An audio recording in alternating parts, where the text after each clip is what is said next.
안녕하세요. 2020년 9월 12일 토요일 별이 빛나는 밤에 책 읽어주는 남자 별밤 책남입니다. 오늘은 망하려면 아직 멀었다. 허징 에세이 살고 싶다는 농담입니다. 구독과 좋아요, 알림 설정은 저 별밤 책남에게 아주 큰 힘이 된답니다. 들어가는 말. 자전거를 처음 두 바퀴로 타게 되었을 때의 감각을 기억하시나요? 처음에는 누구나 그렇듯이 네 발 자전거로 시작했습니다. 양쪽에 보조 바퀴가 달려 있습니다. 보조 바퀴의 나사는 조금씩 느슨해집니다. 왼쪽이든 오른쪽이든 한쪽이 먼저 느슨해져서 자전거를 10분 타면 적어도 30초 정도는 나도 모르게 두 발로 타게 됩니다. 그러다 어느 날 문득 보조 바퀴 하나가 완전히 들려있는 걸 발견한 후에야 내가 혹시 자전거 천재인가? 자신이 붙습니다. 마침내 돌아오는 일요일 오전 두근거리는 마음으로 보조바퀴를 모두 빼버리고 밖으로 나섭니다. 보조바퀴 없이 출발하는 건 처음이라 떨립니다. 뒤에서 붙잡고 있을 테니 걱정 말라는 아버지 말이 들려옵니다. 달릴 준비가 되었다고 생각했을 때 나는 이미 달리고 있었고 비틀거리는 듯 싶지만 더 이상 중심을 잡는 게 어렵지 않습니다. 내 힘으로 온전히 서서 달리고 있었던 그 최초의 감각을 떠올려 봅시다. 도움을 받는다는 것과 마침내 혼자 중심을 잡는다는 것. 삶에서 가장 중요한 두 가지를 우리는 그렇게 오래전에 배웠습니다. 그리고 평생에 걸쳐 반복합니다. 자전거에서 굴러떨어진 그래서 다시 시작해야 하는데 보조바퀴를 파는 곳은 찾을 수 없고 뒤에서 잡아줄 아버지가 없고 왼쪽으로 오른쪽으로 휘청거리다 이제는 자전거를 탄다는 일 자체가 지긋지긋하다며 전부 다 그만두겠다고 머리를 쥐어뜯고 있는 절망과 분투하기를 포기한 모든 이들에게 이 책을 바칩니다. 어머니 사랑합니다. 파트 1. 망하려면 아직 멀었다. 우리의 삶은 남들만큼 비범하고 남들의 삶은 우리만큼 초라하다. 망했는데 세 번째 항암 치료를 하고 나흘째 되는 날 밤 나는 그렇게 생각했다. 손이 부어서 물건을 집을 수 없고 손발끝에선 더 이상 감각이 느껴지지 않았다. 거울 속엔 다른 사람이 있었고 하루 종일 구역질하다가 화장실로 가는 길은 너무 높고 가팔랐다. 살기 위해 반드시 먹어야 한다는 알약 28알을 억지로 삼키다 보면 웃음이 나왔다. 나는 이제 내가 정말 살고 싶은지도 잘 모르겠다. 오늘 밤은 제발 덜 아프기를 닥치는 대로 아무에게나 빌며 침대에 누우면 천장이 조금씩 내려앉았다. 나는 천장이 끝까지 내려와 내가 완전히 사라지는 상상을 했다. 그러면 기뻤다. 아픈 걸 참지 말고 그냥 입원을 할까. 하지만 그러고 싶지 않았다. 병동에서는 옆자리에서 사람이 죽어간다. 사람의 죽음에는 드라마가 없다. 더디고 부잡스럽고 몸이 건조하다. 가장 어둡고 깊었던 그 밤을 버티고 몇 개월이 지났다. 놀랍게도 아프기 전보다 훨씬 건강하다. 얼마 전 그런 생각을 했다. 가장 힘들었던 그날 밤을 버티지 못했다면 나는 지금 어디 있을까? 나는 왜 가족에게, 친구들에게 옆에 있어 달라고 말하지 못했나? 말했다면 그 밤이 그렇게까지 깊고 위태로웠을까? 나는 언제나 뭐든 혼자 힘으로 고아처럼 살아남아 버텼다는 것에 자부심을 느껴왔다. 그러나 나는 동시에 누구에게도 도와달라는 말을 할 수 없는 멍청이가 되고 말았다. 그런 인간은 도무지 아무짝에도 쓸데가 없는 것이다. 그런 인간은 오래 버틸 수 없다. 오래 버티지 못한다면 삶으로 증명해내고 싶은 것이 있어도 증명해낼 수 없다. 나는 행복이 뭔지 모른다. 하지만 적어도 매대 위에 보기 좋게 진열해놓은 근사한 사진과 말잔치가 행복이 아니라는 것 정도는 안다.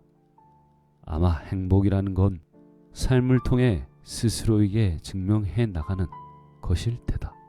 망했는데 라고 생각하고 있을 오늘 밤에 아이들에게 도움을 청할 줄 아는 사람다운 사람의 모습으로 말해주고 싶다.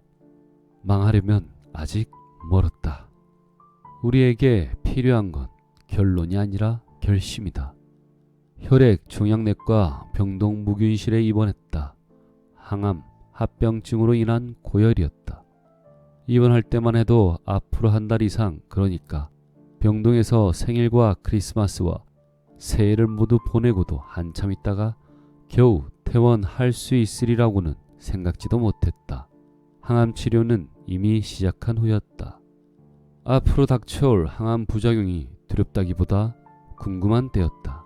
병동에서 나는 이런 호기로운 글을 SNS 계정에 올렸다. 악성 림프종 진단을 받았습니다. 혈액암의 종류라고 합니다.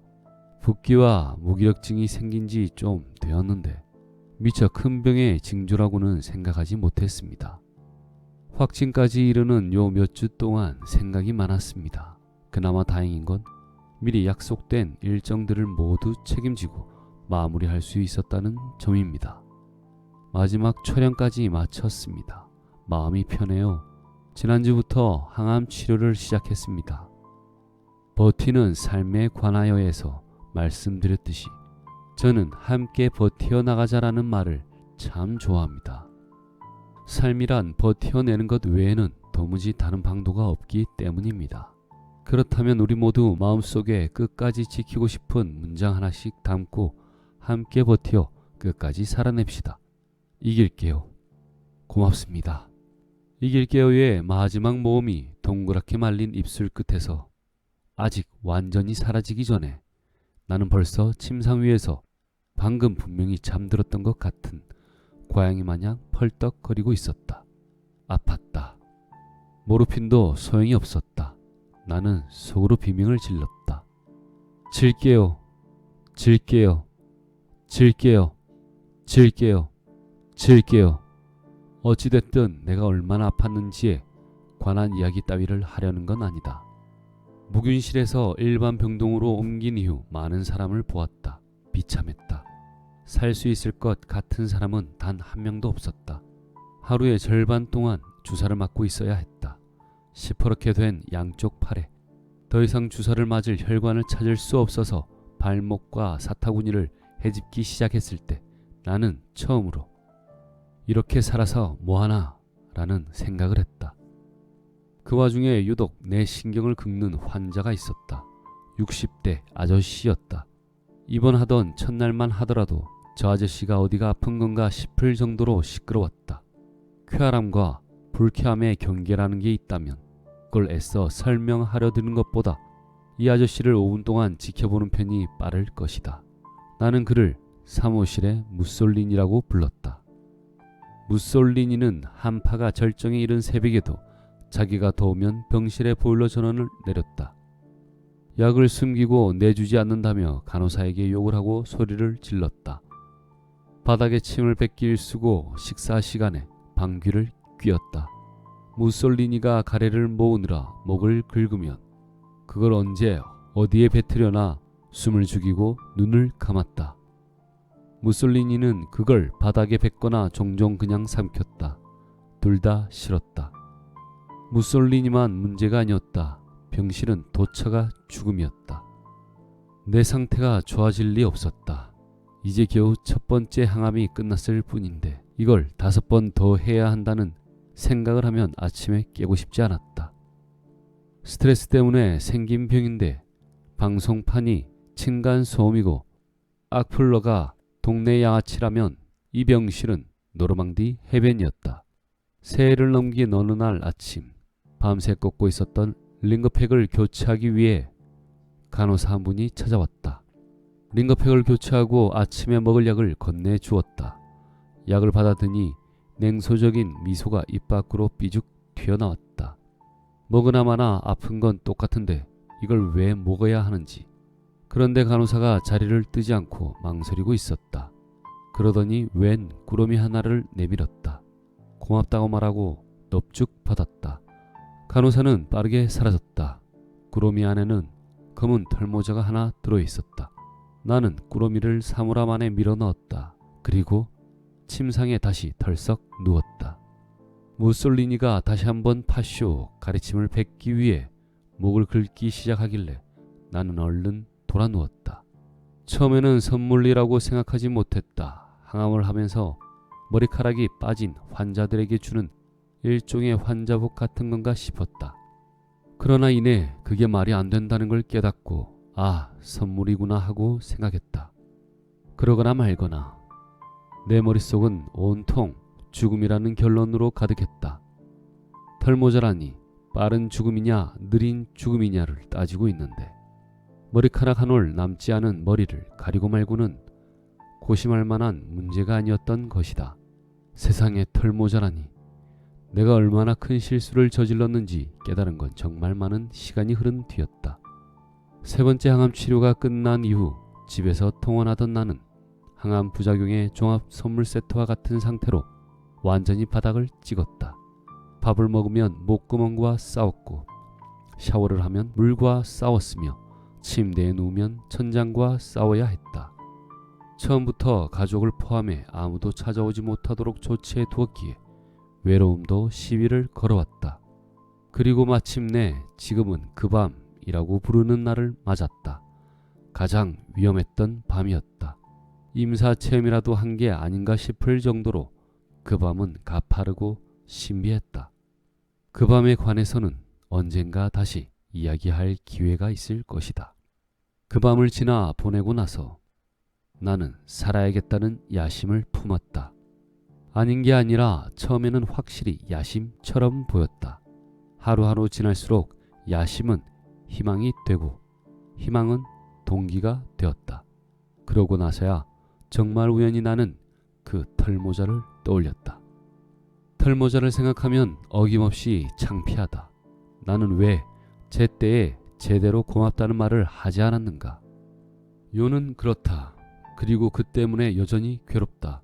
그 간호사의 이름도 얼굴도 기억하지 못하기 때문이다.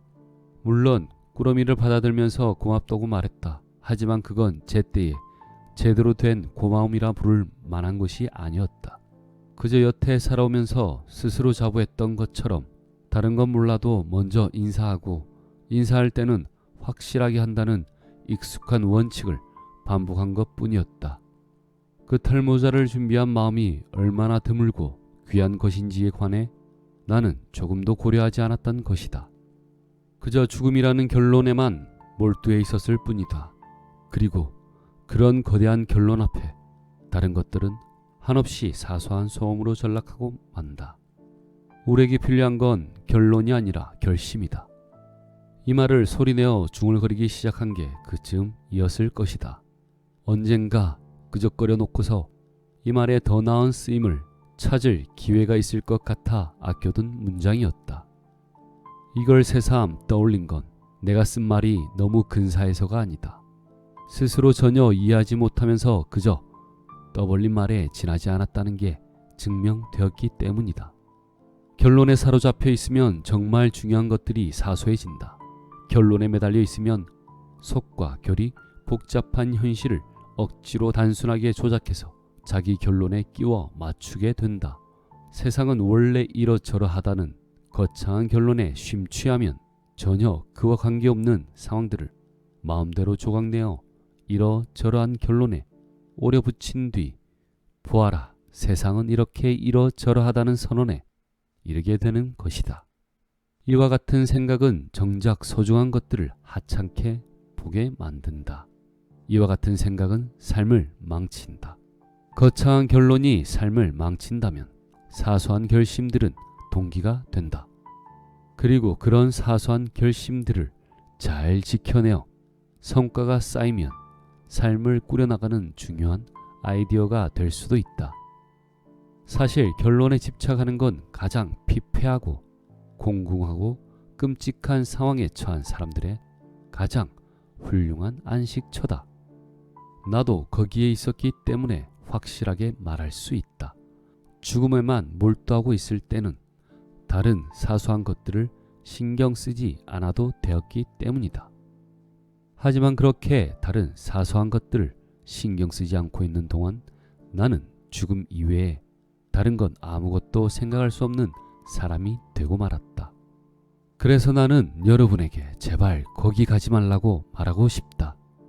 이 글을 그래서 쓰기 시작했다. 우리에게 필요한 건 결론이 아니라 결심이다. 내가 언제까지 살 수 있을지는 모른다. 100살 넘게 살지도 모르고 재발한다면 내년에 다시 병동에 있을지도 모르겠다. 하지만 지금은 어느 때보다 건강하고 의욕이 넘친다. 그리고 많은 결심들을 한다. 나는 제때에 제대로 고맙다고 말하며 살겠다고 결심했다. 여러분도 그랬으면 좋겠다. 다시 시작한다는 것. 왜 그렇게 열심히 해요? 사라 코너가 물었다. 사라 코너는 우리 요가 선생님이다. 속으로 그렇게 부른다. 동작을 제대로 따라하지 못하면 터미네이터 시리즈의 사라 코너처럼 한 손으로 레밍턴을 장전하고 다른 손으로 뼈를 부러뜨릴 것 같기 때문이다.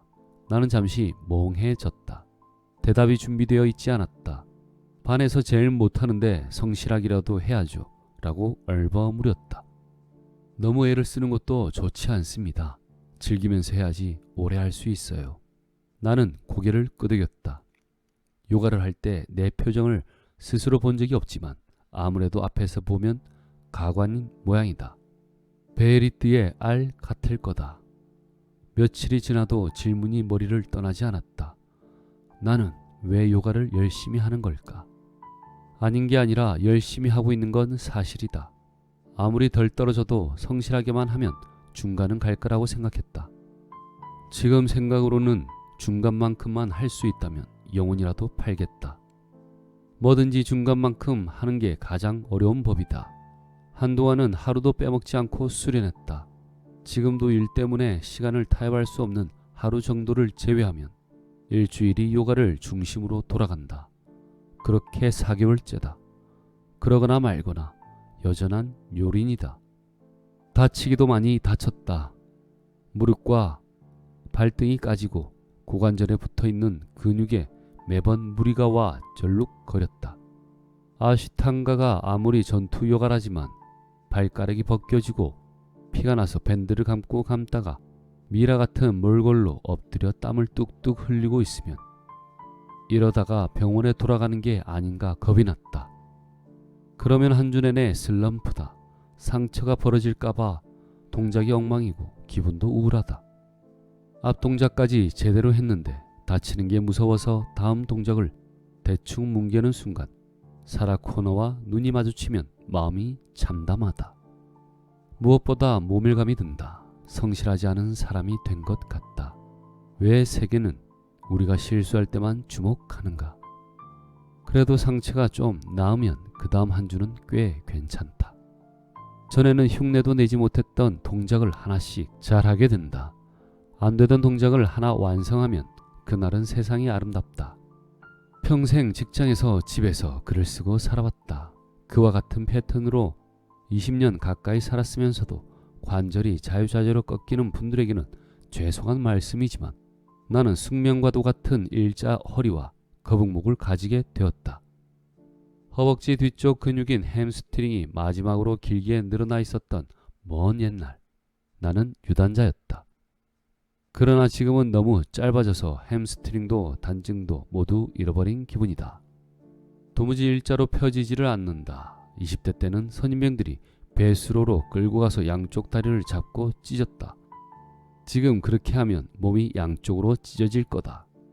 운동을 쉰 적은 한 번도 없다. 하지만 늘 무게와 다투는 운동만 했다. 집안 내력 같은 거다. 다들 웨이트 트레이닝에 관심이 많다. 병과 싸우기 직전에도 벤치프레스, 데드리프트, 스쿼트 무게를 합한 3대 평점은 언제나 준수했다. 스코어를 따지는 운동이 아닌 웨이트 트레이닝에서 3대 몇 킬로그램을 들 수 있느냐를 겨루는 건 자존심과 긍지의 문제다. 항암 치료 도중 고열로 묵유실에 갇혔던 것도 집에서 혼자 덤벨을 들다가 긁혀서 다쳤기 때문이었다. 치료가 끝나자마자 달려간 곳도 헬스장이었다. 그런 내가 세상 마지막 날까지 결코 하지 않을 운동이 단 하나 있다면 그건 요가였다. 아무래도 요가는 너무 뭐랄까 지나치게 정적으로 보였다. 여자만의 전유물처럼 보였다. 문 앞에 개와 남자는 출입금지라고 쓰여 있을 것 같았다. 무엇보다 유연해야 할 수 있는 운동이었다. 유연하지 않은 몸으로 40년 넘게 살아가는 사람의 삶이란 유연하지 않아도 사는데 아무런 문제가 없다 는 끊임없는 자기 확신을 기반으로 기능하기 마련이다.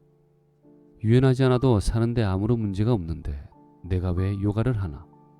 병이 다 나으면 하고 싶은 게 많았는데 아마 산티아고 순례길을 10번 걷고 나면 요가를 했을까? 잘 모르겠다. 요가란 내게 의도하지 않은 사건이었다. 처음에는 아는 형이 같이 가자고 지겹게 졸라대서 구경이나 해볼까 싶어 따라갔다. 거기 아는 동생까지 붙어 엉겁결에 셋이 함께 등록했다. 뭐가 무슨 수업인지도 모르고 그냥 아무거나 선택했다. 그 아무거나가 아시탄가였다. 힘들어봤자 다리나 조금 찢고 말겠지. 그리고 그날 나는 내가 지난 몇 년간 흘린 걸 합친 것보다 훨씬 더 많은 땀을 1시간 만에 줄줄 쏟아내고는 발 뒤꿈치까지 탈탈 털려서 침대 위에 고꾸라졌다. 자는 내내 세상이 탈수기처럼 돌아갔다. 얼마 지나지 않아 형과 동생은 사라졌다. 나만 남았다. 누군가가 믿을만하고 성실한 사람인가 확인해 보려면 같이 요가를 해라. 다른 요가는 경험을 해보지 않아 모르겠지만 일단 아시탄가는 전혀 정적이지 않았다. 전투 요가라는 말도 지금에야 웃으면서 할 수 있는 이야기지. 처음에는 다들 미친 것 같았다. 여자만의 전유물도 아니었다. 그래도 10명 중에 1명 정도는 남자였다. 사실 마돈나의 할리우드 요가가 유행하기 전까지 요가가 여자만 하는 운동이라는 선입견은 존재하지 않았다. 부처님도 아직 시타르타였던 시절 깨달음에 이르는 방법을 바꾸기 위해 집단을 떠나기 전까지는. 오늘의 책은 여기까지입니다. 나머지 부분은 책으로 만나보시길 바랍니다. 영상이 도움이 되셨다면 가시기 전 구독과 좋아요, 알림 설정을 부탁드립니다. 저 별밤 책남에게 아주 큰 힘이 된답니다. 함께 해주셔서 고맙습니다. 부디 행복한 하루 되시고 오늘도 사랑하세요.